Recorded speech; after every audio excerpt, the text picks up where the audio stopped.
بسم اللہ الرحمن الرحیم۔ اعوذ باللہ من الشیطان الرجیم، بسم اللہ الرحمن الرحیم۔ پروگرام تاریخ فدق کا 10واں ایپیسوڈ آپ دیکھ رہے ہیں، اور ہمارا مقصد اس پروگرام سے نہ کسی مذہب کی توہین کرنا ہے اور نہ ہی کسی فرقے کی محترم شخصیت کی اہانت کرنا۔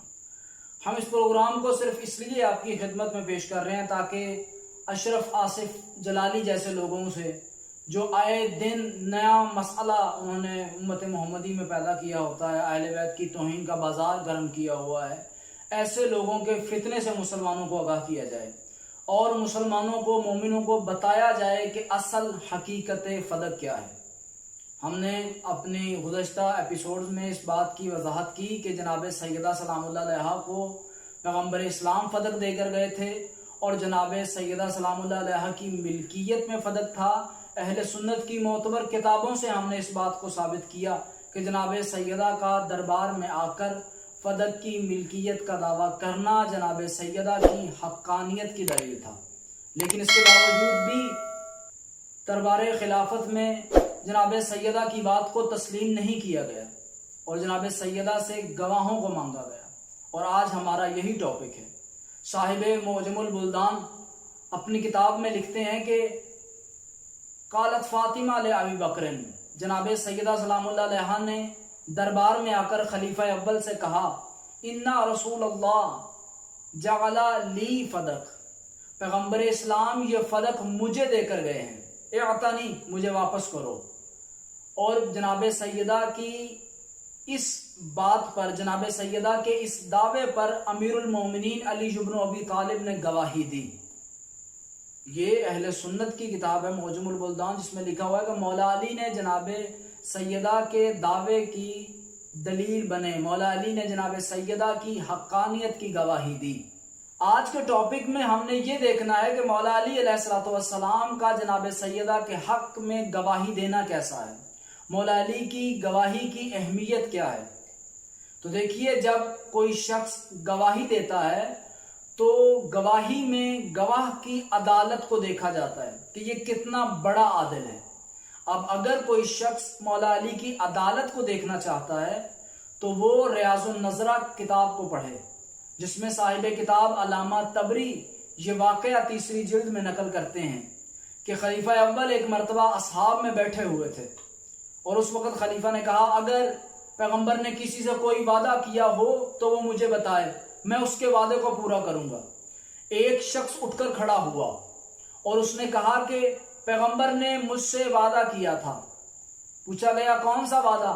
کہنے لگا، مجھ سے پیغمبر نے یہ وعدہ کیا تھا کہ میں تجھے تین چلو کھجور کے دوں گا۔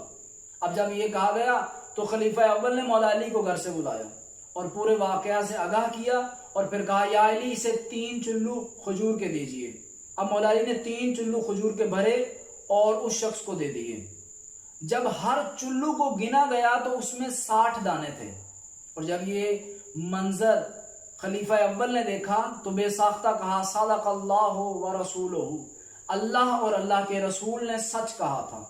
پھر فرمایا، قال رسول اللہ، پیغمبر اسلام نے مجھ سے ہجرت والی رات سچ کہا تھا کہ نحنو خارجان من الغار، آج کی رات ہم غار سے نکل رہے ہیں، نرید المدینہ، اور ہم مدینہ کا ارادہ رکھتے ہیں، ہم مدینہ جانا چاہتے ہیں۔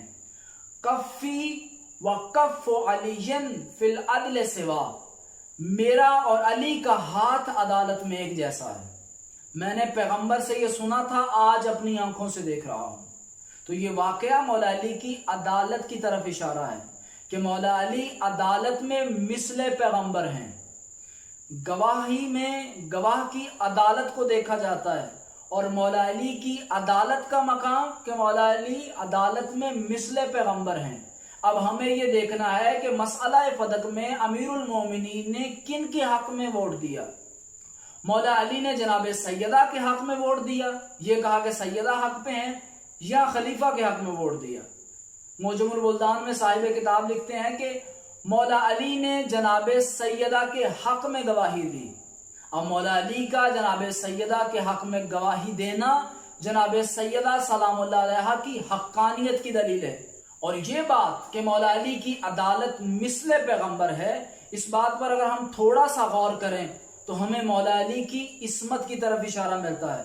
پیغمبر اتنی بڑی عدالت کے جو مالک تھے بغیر عصمت کے نہیں تھے، تو مولا علی بغیر عصمت کے اس عہدہ کمال تک کیسے پہنچ سکتے ہیں؟